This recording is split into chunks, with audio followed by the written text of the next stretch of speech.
now.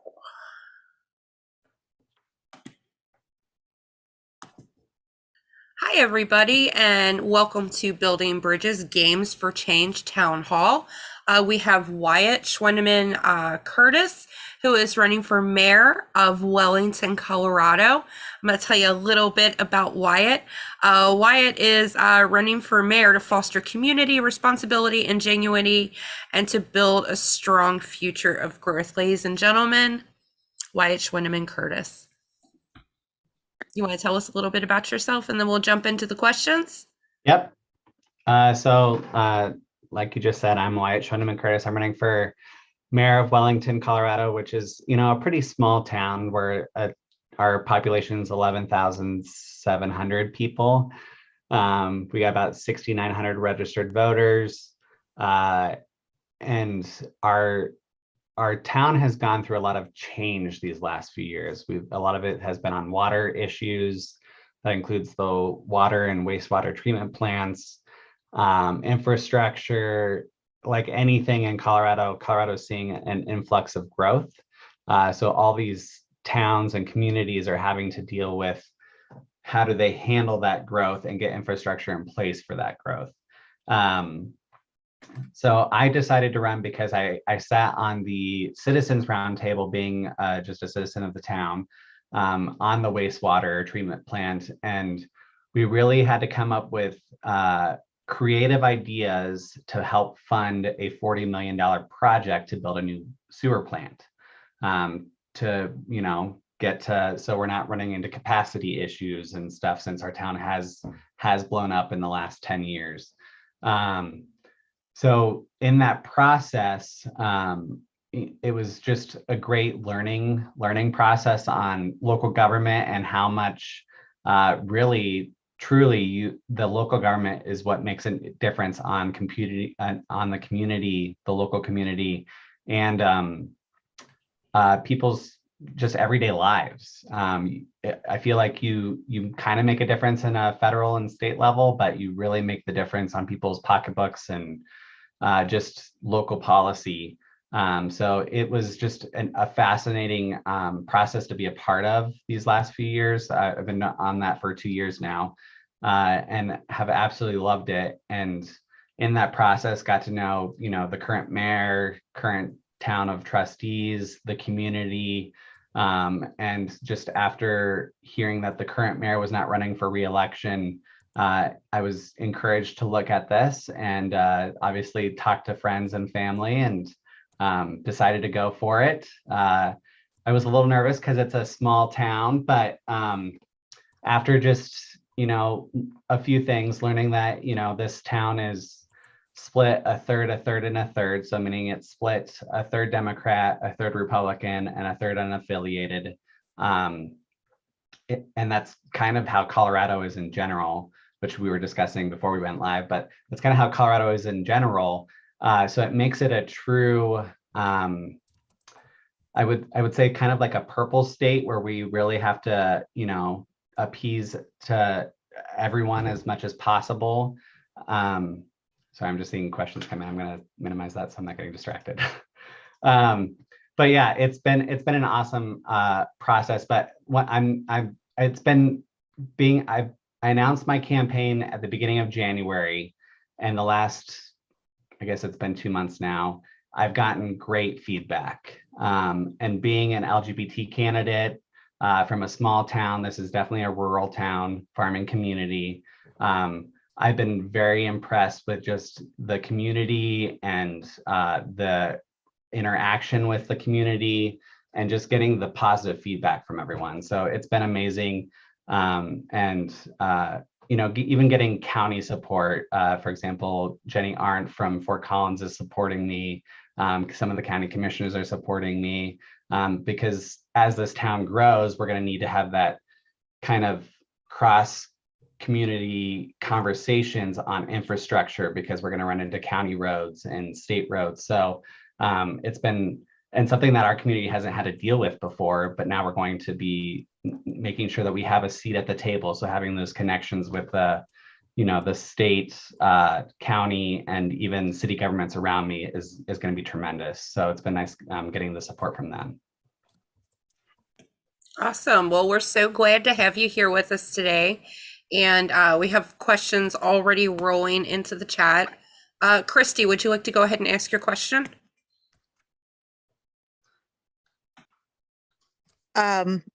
I have forgotten my question. I am so sorry. Which one was it? The demographic one? Yeah. Yes. Okay. So we were discussing previously how Colorado is has a significant population of minorities, and especially in your area. And I was wondering about messaging, especially since it's such an evenly divided population politically. How are you going to message your policies, and just to get them to actually vote for a Democrat when a lot of the Democratic messages nationally and in Colorado are a little bit more left and maybe perhaps more libertarian than a majority of minorities feel comfortable with. Yep. So I'm just gonna kind of repeat what I was saying earlier now that we're live, so that way everyone can hear what I was talking about. But Colorado definitely has a larger, has a large minority community. We just got an 8th congressional district, which that district is a majority Hispanic. So it is split very evenly. So it's going to be, how do you get that turnout going? I'm running into the same issue just in my local town, where we do have a pretty good, decent sized Hispanic community. And something that has been awesome with that is their main issue right now that they have been approaching even the current board of trustees on is the transportation. So Wellington does not have transportation in place between Fort Collins and here. So Fort Collins is the biggest city that's next to us. It's about 15 minutes away. So that's been a great approach on just talking about how do we get transportation in place? How do we talk to maybe working with Jenny Arndt, who is the mayor of Fort Collins, or talking to Jackie Marsh, who is the mayor of Loveland, and coming up with a coalition so we can work on ideas together as mayors in the community. It's just, I think that messaging has been very successful. And then something else I mentioned earlier is that Wellington specifically is a 52% women voters and 48% male voters. We are also went from 10 years ago, we were at like the average age was 60 plus in Wellington. And just this last census, our average age is 35. So we did a completely flip in Wellington and have a very young community. Well, that community is coming from Fort Collins. So you can see those changes being made just in the last few elections. We're getting higher turnout on our elections because Colorado is an all-mail ballot state, which we do very well, and I will take pride in that. And then I think that's the way we're having to message everything. And I'm very, very excited for that. But yeah, having that young community here, you can just see a shift in people's focus and involvement in government. But because we do have a majority of women that vote in this town, we're seeing things that are just changing recently, which right before we went live, I was about to bring this up. We had an election in the fall where the state or our town, so Colorado, legally it is allowed to, we're allowed to have weed and dispensaries for marijuana. And when that was passed, I don't know, 15 years ago, 10 years ago, a lot of local communities decided to ban it because they didn't want those dispensaries in their town. Wellington was one of them. So there has been a push recently to reverse those decisions.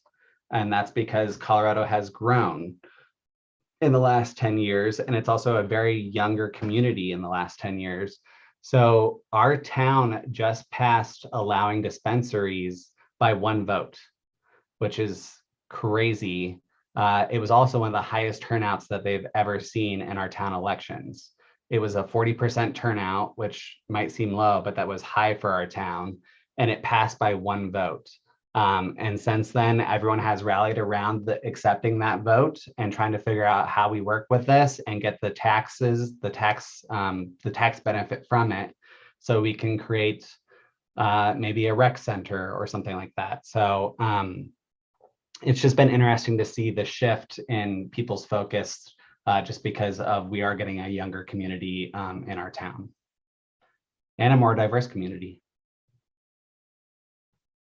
So hopefully that answers your question, Christy. Diverse is good. Great Thank answer. you.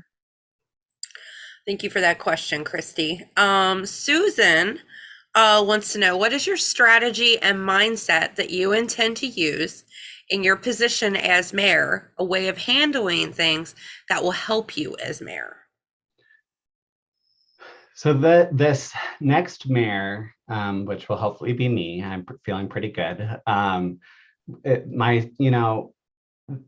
These next 4 years, and this is something that there's 3 of us candidates that are running for mayor. And we know that this next administration is going to set the tone for the next 20 years. So it's vital that we elect the appropriate person who can understand policy, who has the drive and the connections. And for me, I feel like that's myself. I have connections state, county wide. So it's going to be important, and something that I did talk about a little bit earlier. I'm not sure if I said it in the last answer, but our town has never really had a seat at the table. We were a very small town. 10 years ago, I think our population was 5,000, and we're now almost 12,000, which is, I mean, it's blown up. We grew 74% in 10 years. So it's just crazy how much we've grown. But because of that, we've realized that we have to be as an elected government, so the mayor and trustees, we have to be vocal in what we need. So that means we need to be making sure that we are creating connections with the Colorado Department of Transportation, because we have what's called Highway 1 that runs through our town. And that's going to help with our roads and our bridges that go over I-25, because our town sits right off the interstate. So we just need to make sure that we are, in a sense, being a vocal advocate for our town and making sure that we have a seat at the table. And I talk about that a lot on the campaign trail, because that's something that's not happened before. And in order for us to get funding for projects like the water treatment plants, the 2 treatment plants that we just talked about, those are $80 million worth of projects that our town's going through. And some of it had to go on the taxpayers because we weren't able to have a seat at the table in the past. So that will help fix issues like that in the future, where we can be more self-sustaining and financially responsible on our end, just because we're engaging more either with the state legislature on funding that we need, federal legislature on funding that we need. Our current mayor, Troy Hammond, he was the first mayor that I know of to have conversations with the Congress. It was Congressman Joe Neguse and Senator Michael Bennett. So it was just very like that has not, it's just nice to see that we're making those strides to be a part of the conversation, because that's not happened in the past. Thank you for that. So you mentioned the wastewater plant. So Tracy wants to know, are there any environmental concerns that had to be dealt with the planning of the wastewater plant, and how is that being handled? So yes, I mean, we have to follow like any obviously everyone knows of Flint, Michigan, and all the issues that came with that. We wanted to make sure that we were not going to run into that problem. And we have a really good EPA and making sure that we're following those guidelines. And then what I like even more is our state is really regulatory too. They're very good at making sure that everything is done appropriately. If you're not, you're going to be fined, or you're going to be you have to do what's called, you have to be in compliance to make sure you're getting those issues fixed, so you are in compliance with those regulatory issues. This gets into a lot of jargon that most people don't understand, but if you don't, please let me know. I think so. For example, the sewer treatment plants, there's two different plants in our town. So we have our water treatment plant and our wastewater treatment plant. The wastewater treatment plant, because our town's grown and we didn't have the infrastructure in place, we were very close to getting taken over by the state. So when you are not in compliance, the state will take over a plant and make sure that it comes into compliance, and then it becomes a whole mess of things. So there was a lot of push to figure out, one, how do we fund this? And then two, how do we make sure we stay in compliance and we don't run into issues? What made this unique is because of COVID, we're considered a bedroom community of Fort Collins. Well, hopefully that will change. But we had to make sure, sorry, I lost my train of thought there. We just have to make sure that we do get into, we are in compliance now, but because now that the COVID restrictions are going away, people returning to work, schools are back in progress, students are back in school, the pressure on those plants are not as high as they were when 2020 was around and we were at stay-at-home orders. And they would have never known that they were running into issues if we wouldn't have had those stay-at-home orders, because we were a bedroom community and they saw all these peaks go up because of everyone was home, no one was going anywhere.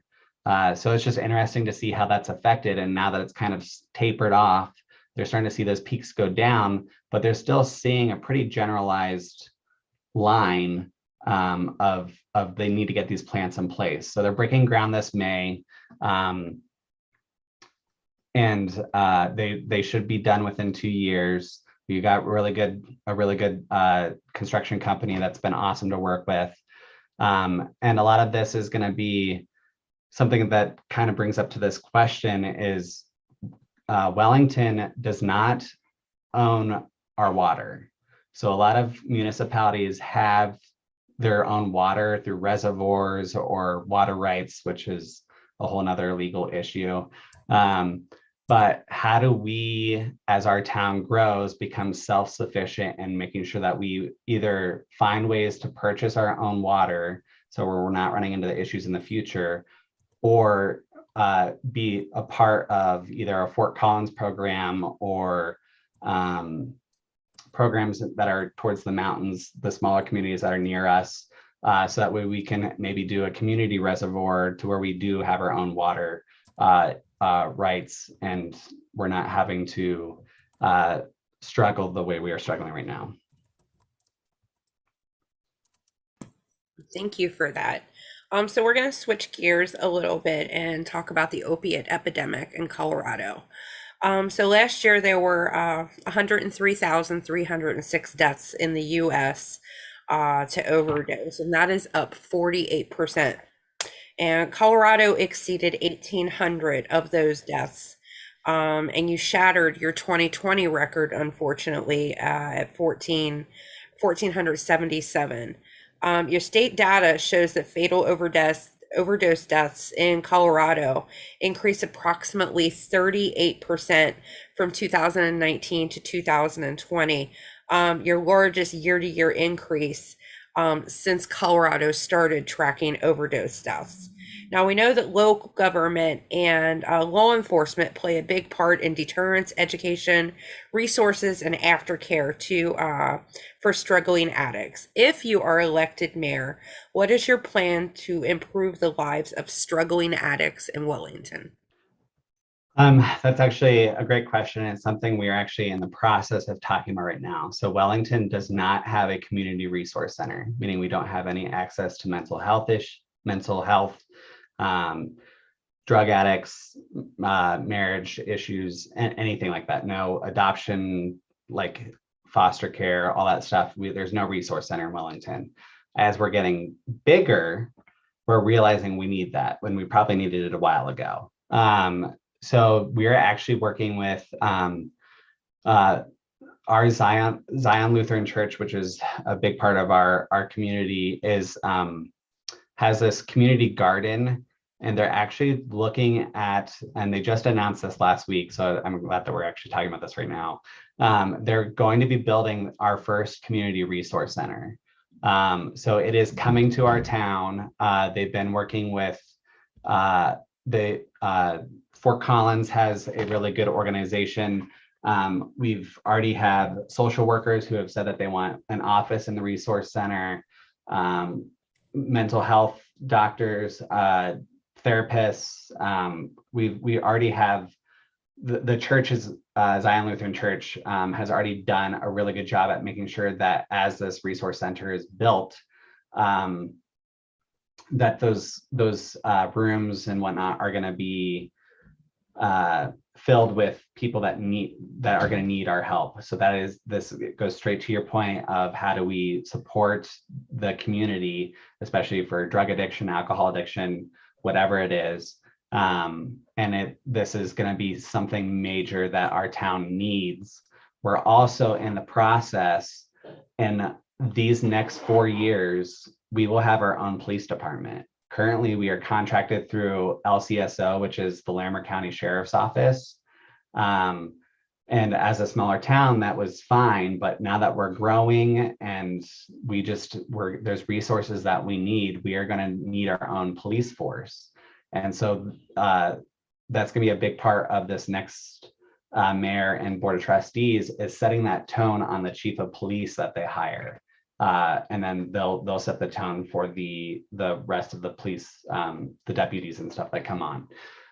So there's a lot of good that's coming our way. And yet again, like this was just announced last week that they're in the process of doing tours at the Fort Collins centers to see how they do it and see how they engage the process. They're getting plans together for our planning commission in our town so that way they can get the building going. So it's very much, and what's going to be awesome is we have a really good food bank in our town, and this is going to help grow those needs too, because right now they struggle with location because we've outgrown our food bank of where can we have a really good food bank for clothing needs, food needs, whatever. We don't really have that resource right now. So this is going to provide that resource too. So I'm very excited for that. And that's something that this next mayor is going to be a huge part of, is that process. And I'm very excited that we're going to have that opportunity finally. Well, that is wonderful news. The opiate epidemic, unfortunately, has touched multiple volunteers' lives that are in the room right now. So I'm happy to hear that a community center is coming. So we're going to switch gears right now. We're going to talk a little bit about infrastructure. So as mayor, how would you or how will you message large needed infrastructure projects that will require a large investment? So infrastructure is the number one thing. If you go to my website, any of my literature, I mention infrastructure a lot. And that's because as our town grows, and I brought this up a little bit earlier, we need to make sure our infrastructure is in place for that growth. We are about to have we're about to have a middle high school open, and we currently do not have a high school. So this is our first high school since the 60s, because the high school that was in Wellington shut down in the 60s, and they're bringing it back to Wellington, and it opens this fall. But we also need to make sure that there's infrastructure. Obviously the school building is built, but there's Highway 1 right there, and currently that access point right by the high school to that highway is not a safe access point. So we're going to be working with CDOT, which is the Colorado Department of Transportation, and the County Transportation Service to figure out how do we either put a roundabout in that area, because currently the way it is, when they take that road to the Highway 1 right by the school, there's a major blind spot. So obviously a lot of parents are concerned for children that are going to be driving because they're just waiting for it to become, I don't like using the word, but they're calling it a death trap. And so how do we fix that so that way it doesn't become that problem? We're also trying to figure out, with that happening, that means that, you know, we have a railroad that is on one side of town, and then you have to cross the railroad to get to the high school. So how do you create a safe transportation for students so that we're not having to cross, bike, walk, drive across railroad tracks? Is that trying to figure out, do we work with well, we would have to work with a railroad company that owns this line do we need to put in an overpass or an underpass in for pedestrian or for even vehicle transportation? So there's going to be a lot of talks on infrastructure. Our bridges on I-25 are very narrow for our community. We need more space, especially since our town is the last major town you hit before you go into Wyoming, which is 30 minutes away. And there's also gates right at our exit, because they do have to shut down the interstate, which is I-25, due to storms. There's wind in Wyoming. They also have heavy snow in Wyoming. So a lot of semis take our bridge. So we need to make sure that those bridges are safe. So there's a lot of infrastructure opportunities that are coming up, and we're focusing on that. But the good thing is we need to have a seat at the table, like I've talked about earlier, is making sure that we're able to have those communications with the Colorado Department of Transportation, with the governor's office, with the state legislature, with the county commissioners. So we need to make sure we're working on those projects to bring in transportation and fix our infrastructure and our roads and our bridges, so that way we are able to sustain this community that is growing at a pretty fast rate. Great answer. Thank you for that. And thank you, Christy, for that question. So how do you feel about the transportation options currently available in your city? And can all of your residents affordably get to where they need to go? And if not, what will you do to improve the transportation in your city? So it's non-existent.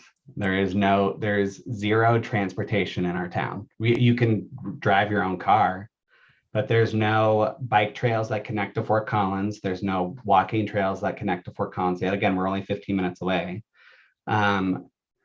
There's no bus routes that we do, and we have, they just released these numbers. There's like 130 CSU. So the Colorado State University is in Fort Collins, which is 15 minutes away. We have 130 people in Wellington that either work or go to school at CSU. So that would take people off the roads if we could provide a transportation service to just even CSU. And then people who work in Fort Collins can take a bus from CSU to wherever they need to go. But there's currently no transportation service, and that is something that is going to be vital that we add in this next administration, either mayor and the board of trustees. And they currently are talking about this, and the reason why they're talking about it is because I brought this up a little bit earlier. Our Hispanic community asked for it. They were the ones who really wanted to have that transportation service in place because it's never been talked about. And they were like, we really would love to see this. And so it is something the current board's looking at, but most of that board is going to be leaving. So this new board that's going to be coming on wants to definitely take that on. All right, great answer. And hopefully you can get those transportation options soon in your city. And it's going to be, that funding doesn't have to be strictly on Wellington.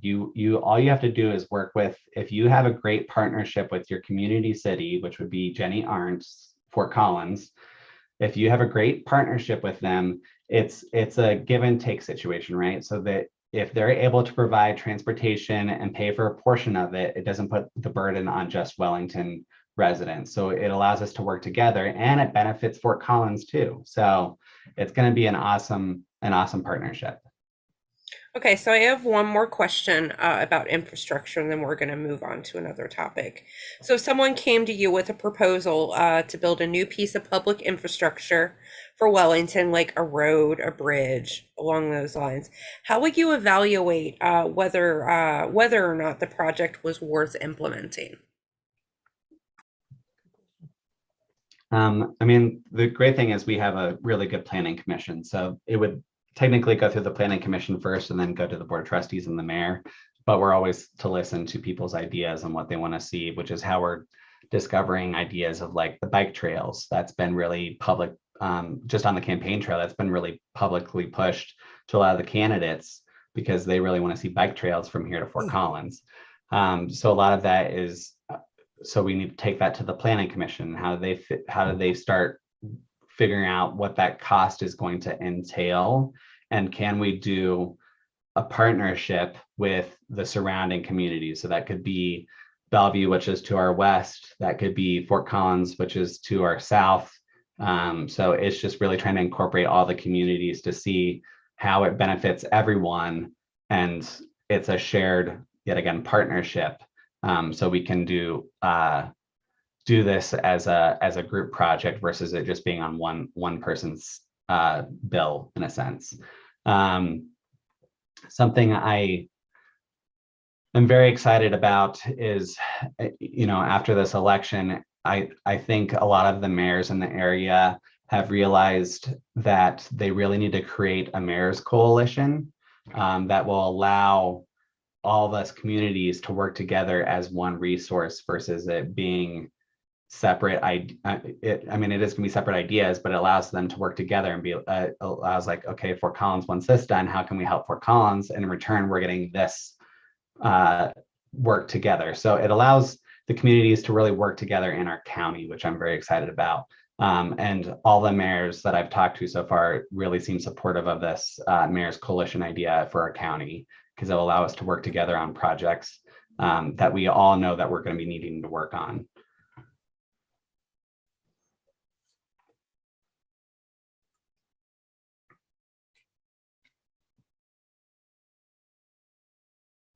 Hello.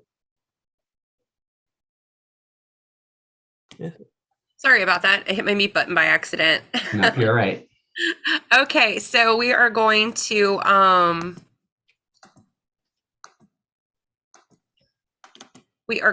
switch gears and talk about the LGBTQ community. So Christy wants to know, and this is topical to the national conversation, you're in the LGBTQ community, and you have several leaders in Colorado who are in this group. How are you and your state dealing with the anti-gay laws and the future rulings coming from the Supreme Court? And also, she says your camera is very good. Oh, thank you. I would like to thank my work for that. My work, a lot of this has provided stuff now to work from home. They've provided all this stuff. So no, it's there's a lot of terrifying things happening right now, right? There's abortion laws in some really red states. Florida's talking about that. I can't think of the exact word, the don't say gay, is that what it is called, policy? Yeah. Which everyone thought was shut down, and then it looks like they're bringing it back up. And it's just, there's a lot of this is going to be, we know the direction the country's going in with the younger generation. So we really need to make sure we're getting this younger generation involved and organized, because when they vote and speak, it's usually for the betterment of the community that they're in, the state, even federal policy. So we really need to focus on that. It's sad that this stuff is happening. Luckily, Colorado does have a majority Democrat legislature. The governor is LGBTQ. And they've really tried to implement policy. If stuff comes down on the Supreme Court, I mean, my hope is that they really go back to where states make the difference. Obviously, we as a party need to figure out a way, how do we get our candidates on the Supreme Court? Because the Republicans have played that game better these last 10 years, but we need to figure out how we play that game better now, because we need to get that back in order. It's crazy how sad that's starting to look, but that's a whole separate issue. But for the state, I would hope that they respect states' rights, and as long as states have their policies in place, and with Colorado being pretty being blue right now, we have a lot of good policies in place, and I don't see that coming our way anytime soon. I don't see a lot of the Republicans trying to do anything crazy, even in the Colorado party. I'm sure we have some, but it usually gets shot down pretty fast. So my hope is that that's how we kind of protect the states right now, but that means, how do we fight for the states that are going to have the opposite effect? So that would be Florida and Texas. We really need to fight. Yep, we really need to fight to make sure that those states are protected. People are standing up in Florida right now, and it's awesome to watch. I'm not really seeing that much come from Texas. I wish more people were speaking up, but Florida, I am 100% seeing people, the younger. I mean, schools are doing walkouts. I mean, it's great what they're doing, and I think they're going through an election right now. I know it's going to be tough, but I really hope that as long as they get those people out, and this stuff like this really turns people off from Governor DeSantis and turn people on to whoever the Democratic nominee is. So it's just really getting those people out. Texas, I'm hopeful, but it's, as I said, it's a little bit harder there. So I am excited.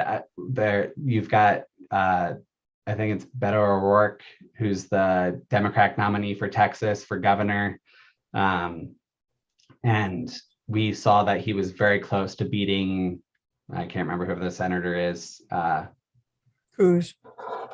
from Texas. But if he can just push that extra mile and beat Ted Cruz, thank you, and beat the governor of Texas, that would be awesome. He obviously does a very good job at relating to people in Texas.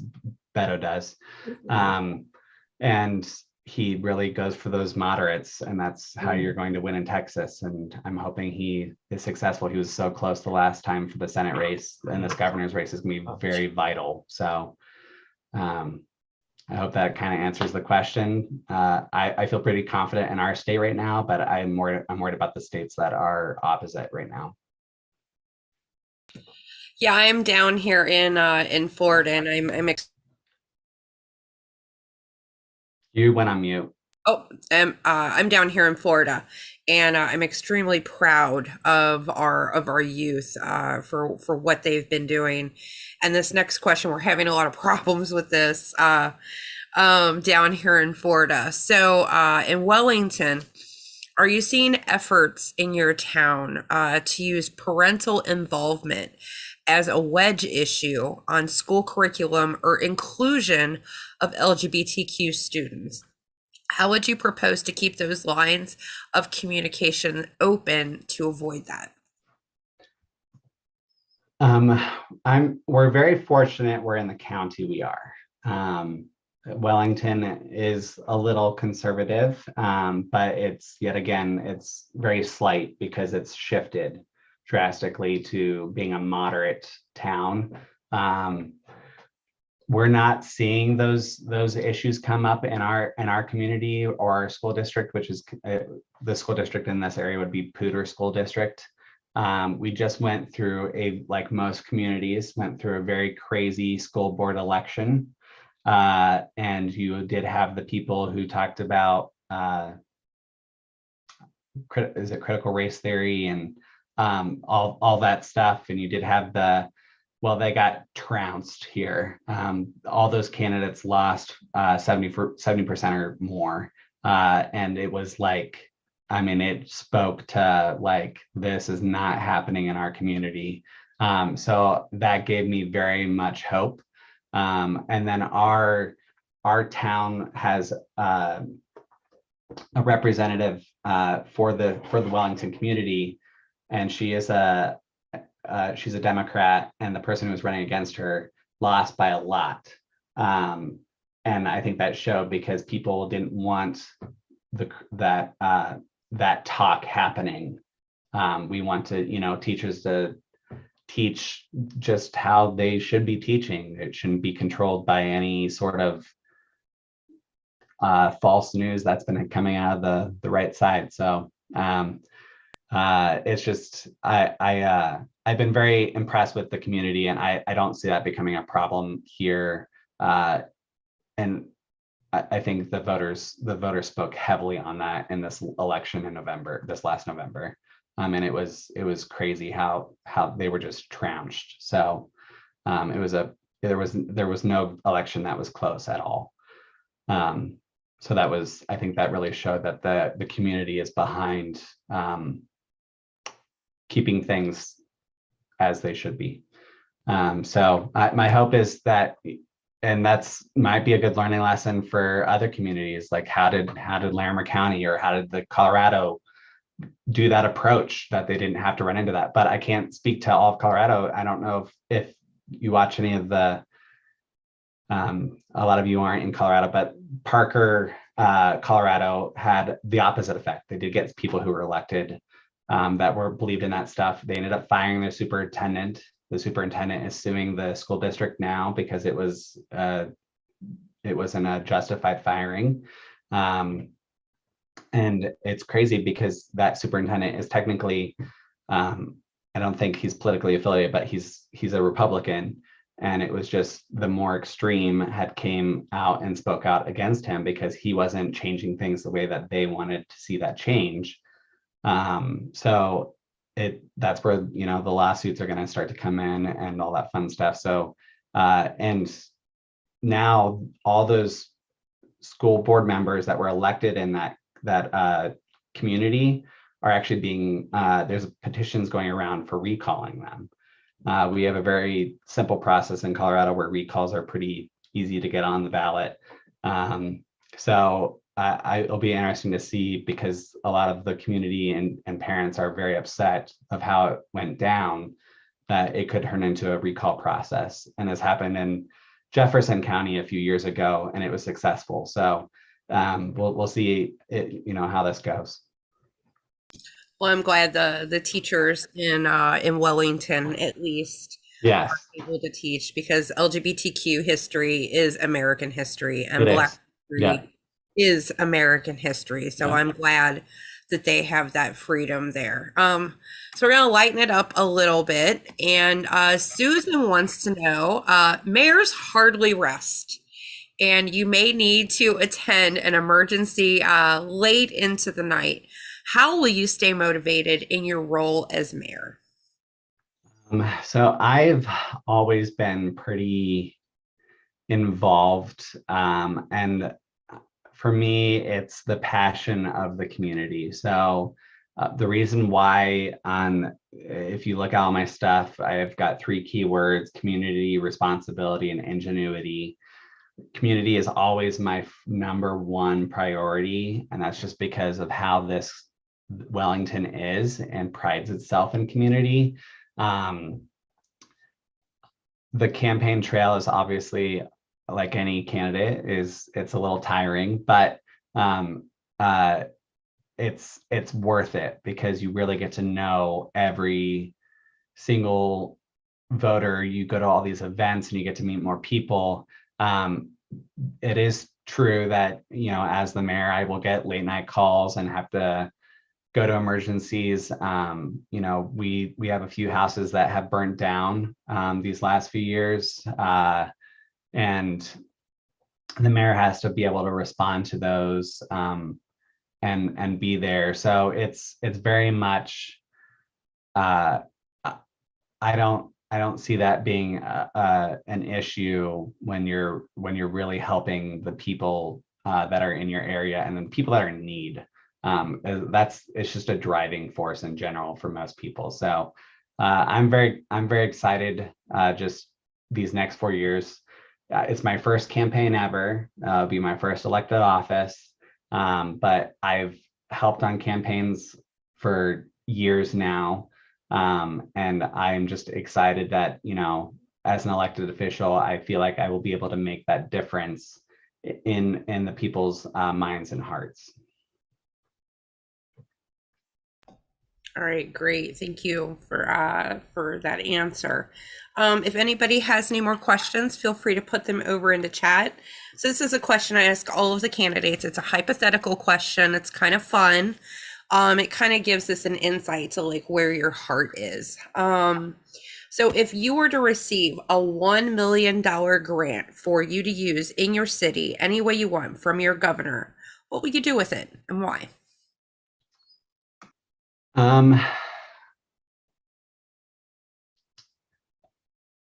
What this question actually came up in one of our forums, and what's crazy to think of is $1 million is this day and age is actually not a lot of money, right? But it is a great resource.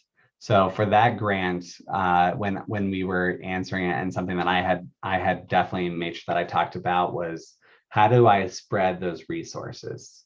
Because we need, for example, we really need that community center that focuses on mental health and addiction and social services. We need infrastructure that needs done. We need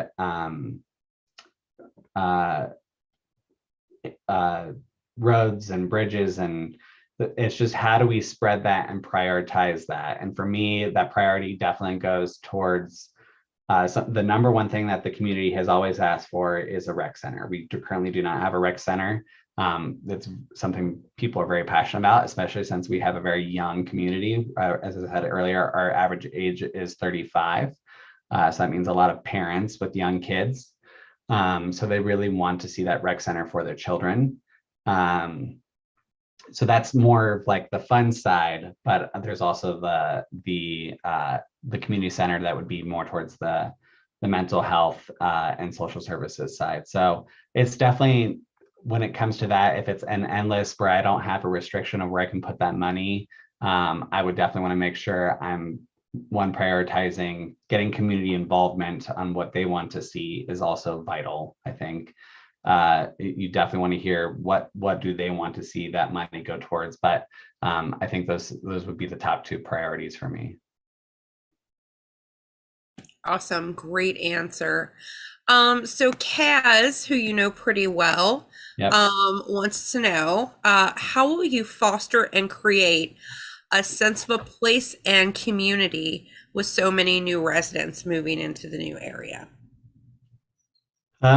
So something that we're constantly talking about right now, we're that bedroom community, right? So when we did a study a few years ago, 85% of residents do their shopping in Fort Collins.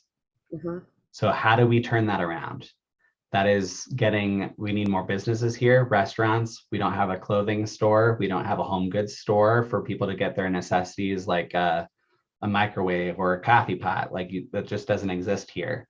So how do you make sure that you're getting those resources into our town so that way a majority can just feel like it doesn't have to be a bedroom community anymore?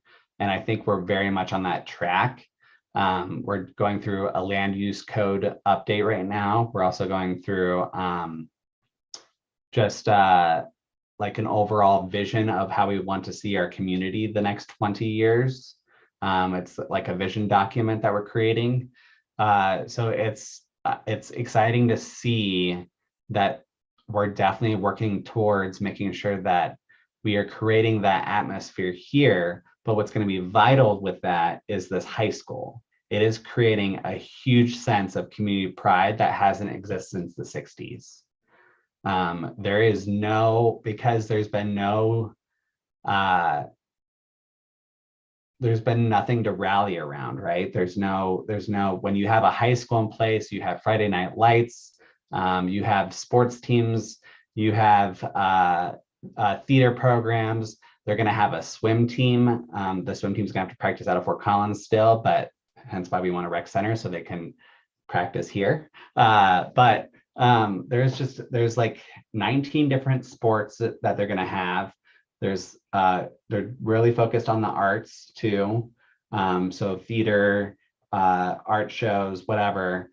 And we can utilize them. What I like is what I'm thinking about as the next mayor is getting those students involved in the community. So getting the football players out to the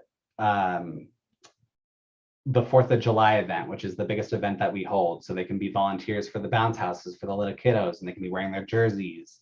Having a marching band in our parades. We have 2 big parades that we do a year, and we've never had a band. So it's just that stuff I think is going to be huge. And I think we're stepping in the right direction already, but this high school has been massive. And you can just see talking to the community on the campaign trail, there's been a lot of stress these last few years with COVID and the 2 water plants that we're going through. They've been very stressed. And when you talk about the high school, you can see their faces light up, and you just can tell that sense of community is what they're most excited about, because everyone's very ready to not be considered that veteran community anymore. They want to be considered just their own community and where we can shop here and thrive here. But a lot of that is also going to be infrastructure and businesses, and not just the high school, but the high school's been a good step for that. That's awesome. So in talking about the high school that's coming, Tracy is curious, are you an independent school district or a regional one? We're a regional school district, so we are tied to Poudre School District is who we're attached with. So Wellington is not going to be their own school district. So we will have to go through Poudre. The new high school principal, who is the current middle school principal for Wellington, his vision is to kind of have that sense of feel of being a school district in a school district. So what that means is he wants to ensure, because Wellington is very agricultural based, farming, welders, just focusing on trade stuff. What's great about this school is they're going to have which I'm sure some of the other schools are going to be jealous of, but the state-of-the-art welding machines and stuff that they're going to really focus on that other schools don't do, because we are, and this is important, is we're not Fort Collins, right? So Fort Collins is going to have a different focus on their schools, but it's still the same school district.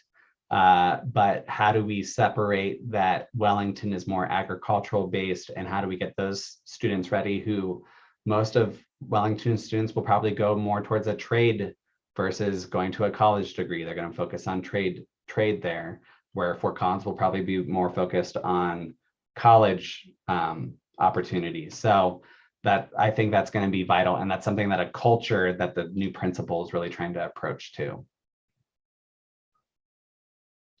Amen. I could talk about schools all day too. I have definitely a passion for it. That's great. You have so much passion for your city. It's awesome. Yeah. So I have one more question for you. If you're elected, what 3 steps are you going to take to put your city on a firmer financial footing? So when I'm elected, I will be, that's my number one goal. So everyone asks, what do you want to see after 4 years of being the mayor? So these next 4 years, when I leave, and if I leave in 4 years, or if I decide to run for re-election again, I want to make sure that we are at a more financially better off than we are now.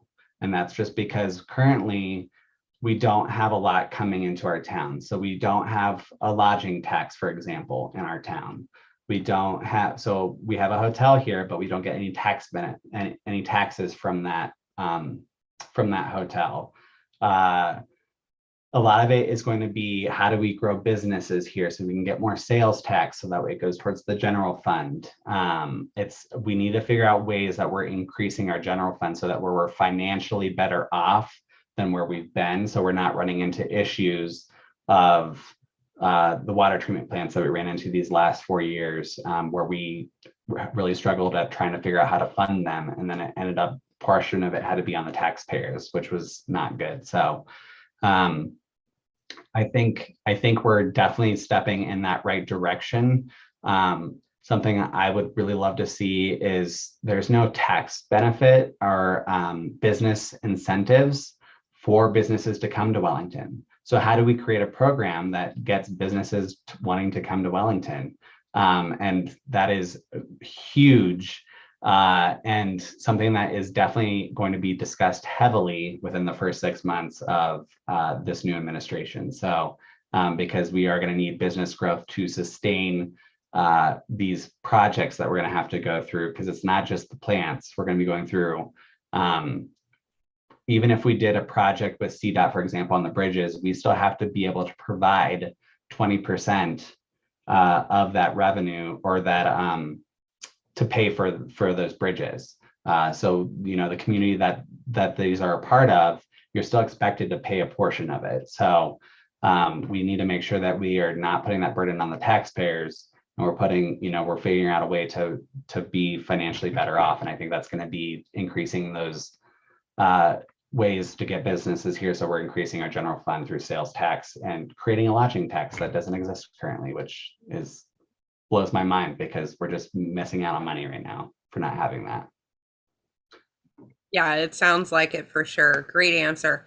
Okay, so I have one more question for you. How do you plan to involve the residents in the decision-making process for Wellington? That's a great question, and it's something that they've just started doing recently. I brought this up earlier. Is I'm currently, what pushed me to run for mayor is I sit on what's called the Citizens Roundtable for the wastewater treatment plant. This was the first Citizens Roundtable that they've ever done in our community that got citizens involved in a decision process, and it actually worked. So for example, the water treatment plant, they did not do that. They ended up increasing what's considered the base rate of the utility really high. They didn't have any citizen input. With the wastewater treatment plant, they started off where it looked like it was going to be increased really high. They only increased it by $10. And it was because they had the Citizens Roundtable that helped find grants. It helped find state funding, federal funding. It helped, like, something that they have never thought about was doing a public-private partnership, which governments are allowed to do.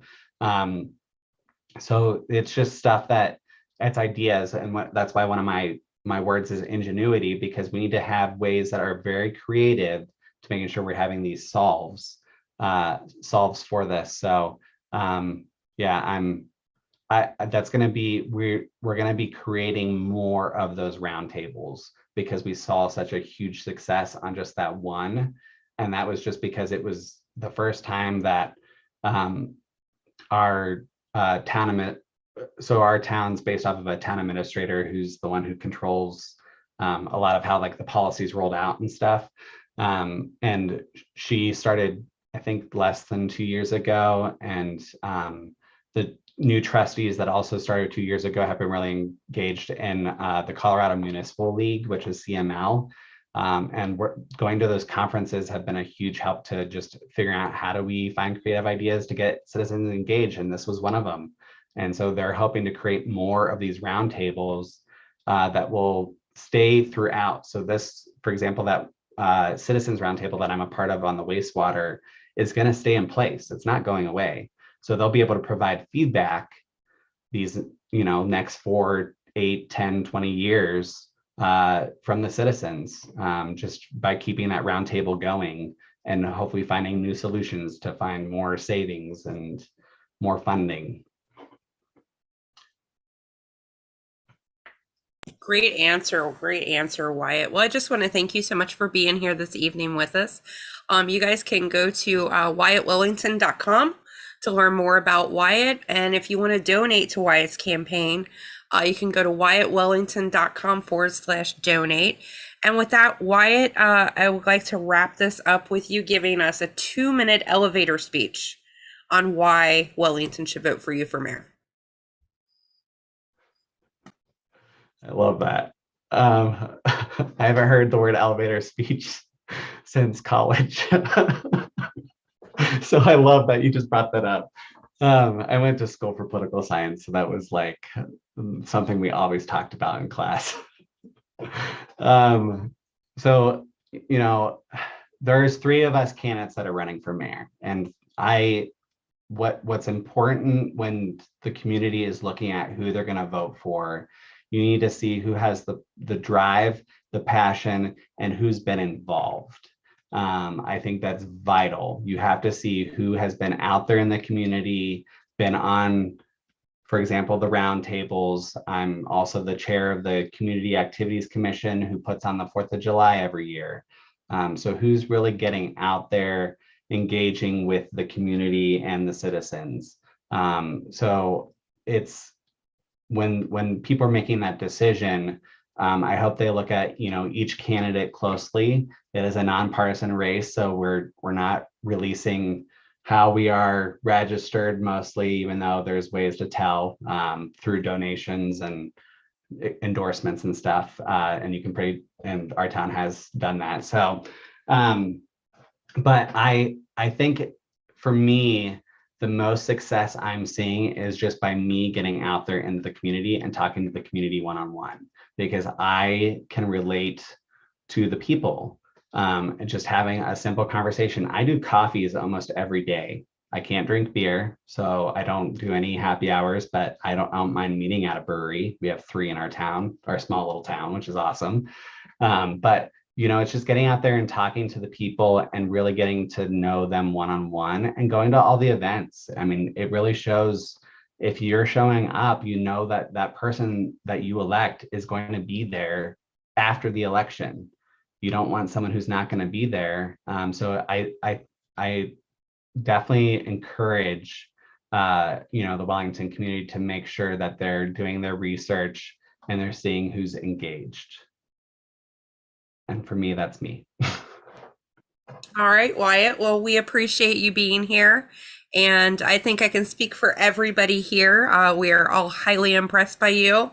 And we wish you the best of luck 3 weeks from now, Thank come you. election day. And we look forward to hearing more about you in the future. So Thank you. luck to you. I can't believe we're 3 weeks away. It just is crazy to me. It goes so fast, doesn't So it? fast. I've Yeah. been doing this for 2 months now, and I was the first candidate to announce, Mhm. and it has just been nonstop. And the fact that it is already almost over just blows my mind. But I guess with the municipal election, that makes sense, because they are usually faster elections versus if you do, you know, a November election. Mhm. So I was thinking about, like, if I had to wait till November, how crazy that would be.